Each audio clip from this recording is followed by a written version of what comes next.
लोग कहते हैं क्या गुरु जी भगवान को मानना जरूरी है? क्यों नहीं? ईश्वर क्या है, भगवान क्या है, जिस दिन तुम्हें समझ में आ गया तुम्हारी जिंदगी सार्थक हो जाएगी। कर्म करो, मेहनत करो, परिश्रम करो, पर छोड़ते चलो उस देवाधिदेव महादेव पर, लक्ष्य तक वो पहुंचा। आज का पढ़ा लिखा जमाना है, जरा सा थोड़ा सा लोग पढ़ लेते हैं तो कहते हैं हम ईश्वर को नहीं मानेंगे, हम भगवान को नहीं मानेंगे।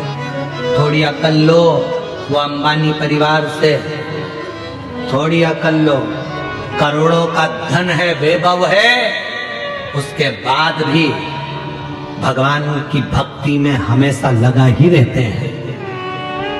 थोड़ी अकल लो वो बिरला परिवार से, थोड़ी अकल लो किसी अच्छे अच्छे आनंद करने वाले विद्वज्जनों से। थोड़ा सा पढ़ लिए, भगवान को नकार दिया, हम नहीं मानते, हम डॉक्टर बन गए, हम ये बन गए, हम कलेक्टर बन गए, हम ये बन गए, हम परमात्मा को नहीं मानते। मत मानो। जब बीमार पड़ोगे, एक दिन कुर्सी से नीचे उतरोगे, कोई नहीं पूछेगा, तब कमरे में पड़े रहोगे, कोई नहीं पूछने वाला, तब याद आएगा भगवान कौन सा कर्म दंड किया था, भुगता रहा है, जल्दी से ले जा। तब याद आएगा कि ईश्वर क्या होता है। हम नहीं मानते परमात्मा को, हम नहीं मानते भोलेनाथ को, हम नहीं मानते भगवान को। बस थोड़ी सी अध्ययन कर लिया तो सोचा भगवान है ही नहीं, हम कर रहे हैं वो ही सब करेंगे, हम ये करेंगे, हम वो करेंगे। एक बार किसी ने हमको न्यूज चैनल वालों ने बुलाया, बोलते आप साइंस को नहीं मानते? हमने कहा पूरा मानते, पूरा मानते।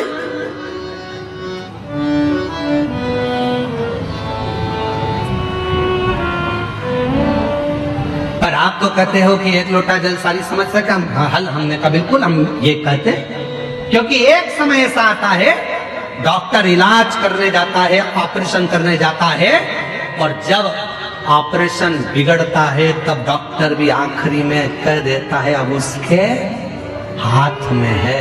मतलब डॉक्टर को भी मालूम है कि एक डॉक्टर और बैठा है जो तुरंत निर्णय पलट देता है और कुछ ना कुछ अच्छा कर देता है, ये उसको भी मालूम है। फिर कहा आप साइंस को नहीं मानते? हम मानते। हम कहा नहीं मानते, पर हम साइंस को पूरा तब मानेंगे जब दुनिया में से लोग कहते हैं आज साइंस ने बच्चे पैदा करना चालू करे, आज साइंस ने ये करा, आज साइंस ने वो करा। तो हम जब मानेंगे जब दुनिया में से कोई मरना बंद कर देगा, तब जाने कि साइंस ने कोई बहुत बड़ा काम किया। अब पृथ्वी पे से कोई मर ही नहीं रिया, सब यही है, सब यही। हम मानेंगे, हम नहीं, हमेशा नहीं कहते कि नहीं, हम आज भी मानते हैं बहुत कुछ करा। आज साइंस ने बहुत उत्थान करा, बहुत कुछ हमारे मेडिकलों में, हमारी चिकित्सा में बहुत साथ दिया, सब कुछ मानेंगे। पर तुम अगर ईश्वर को नकार दोगे तो हम ये नहीं मानेंगे। ईश्वर को नकारा कि हम नहीं मानेंगे। ईश्वर ईश्वर है, एक दिन उस परमात्मा की शरणागति ग्रहण करना ही पड़ती है। इसलिए निवेदन है खूब पढ़ो, खूब उन्नति करो, खूब बढ़ो। मेरे बेटा बेटी खूब चार चांद लगाएं, पर अपने उस सनातन धर्म को ना भूलें, उस ईश्वर की शरणागति ना भूलें, भगवान देव अधिदेव महादेव की भक्ति में अपने सनातन को मत भूलें। दूसरे कहेंगे हमारे साथ चलो, कोई ईश्वर नहीं है, कोई भगवान नहीं है, देवताओं को मत पूछो, क्यों पानी चढ़ा रहे हो, क्यों भगवान को मना रहे हो। दुनिया के लोग कहेंगे क्यों? क्योंकि वो चाहते हैं कि आप सनातन धर्म छोड़कर हमारे धर्म में आ जाओ। ईश्वर को पूछना बंद कर दो, भगवान को पूछना बंद कर दो, कथा सत्संग भागवत रामायण गीता बंद कर दो, ये वो चाहते हैं। पर याद रखना अंतिम गति इसी में है, इसी में। झूठी पत्तल खाने दूसरे धर्म में मत जाना, भले अपने धर्म की सूखी रोटी खा लेना, पर दूसरे धर्म में प्रवेश मत करो। सूखी रोटी खा लो, नहीं जाए रहो। दिया भभूति मच्छेंद्रनाथ जी ने थोड़ी सी भस्म दे दी, ले पति और पत्नी दोनों खा लेना। पति गुस्से में आ गया, भस्म खाने से, भभूति खाने से क्या बच्चा हो जाएगा, संतान हो जाएगी? भभूति ली पत्नी के हाथ से और खुद ने भी नहीं खाई, पत्नी को भी नहीं खाने दी, और गाय के गोबर में, गाय के ग्वाड़े में, जहां गाय बनती थी उस गौशाला में उस भभूति को, उस भस्म को फेंक दिया।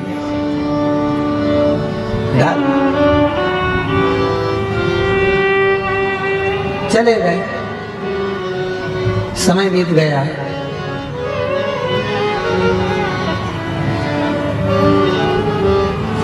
बारह साल निकल गए। कितने? जम के बोलो जरा। 12 साल निकल गए। 12 साल के बाद गुरु मच्छिंद्रनाथ उस गांव में फिर आए, और गुरु मच्छिंद्रनाथ जी ने आकर प्रवेश किया। वो महिला दिखी, महिला से पूछा, माँ तुम्हारे घर में तो अब बेटा आ गया होगा? माँ बोली, नहीं, मेरे घर संतान नहीं। संतान नहीं? नहीं। क्यों? भस्म दी थी वो नहीं खाई, विश्वास नहीं था। धर्म पत्नी ने, कोई स्त्री ने कहा, बाबा मेरे पति ने हाथ में से वो भस्म लेकर, वो भभूति लेकर गाय के ग्वाड़े में गोबर के ऊपर फेंक दी। गाय का गोबर वो खले में पड़ा था, उसी में वो भस्म पड़ी। मच्छिंद्रनाथ जी ने कहा, ये हो ही नहीं सकता कि मैंने भस्म दी हो शिव का नाम लेकर। कोई शंकर का भक्त यदि कोई वचन कह देता है तो शंकर भगवान को उसे पूरा करना पड़ता है, शिव को पूरा करना पड़ता है। और अगर मैंने भस्म दी है तो तुम्हारे घर में तो औलाद होना, ये हो ही नहीं सकता।